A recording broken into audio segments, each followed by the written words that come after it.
Dev success or crit build. Para sa akin ay mas effective ang crit build kaysa sa dev success build. Bakit? Ito ang pinagkaiba ng dalawa. Ang crit build pwedeng mag-critical lahat ng skills mo pero sa dev success build hindi lahat ng skills ay bash attack. Let's talk about this skill. Rampant, dito mo kukunin ang main damage mo. Crit plus 400 at crit damage boost plus 60%. Panoorin nyo ito kung gaano kasakit ang critical build.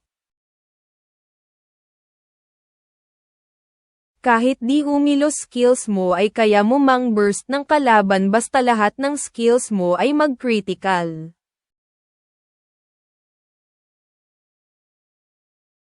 Kita nyo yung damage ang sakit diba? King ina nyo.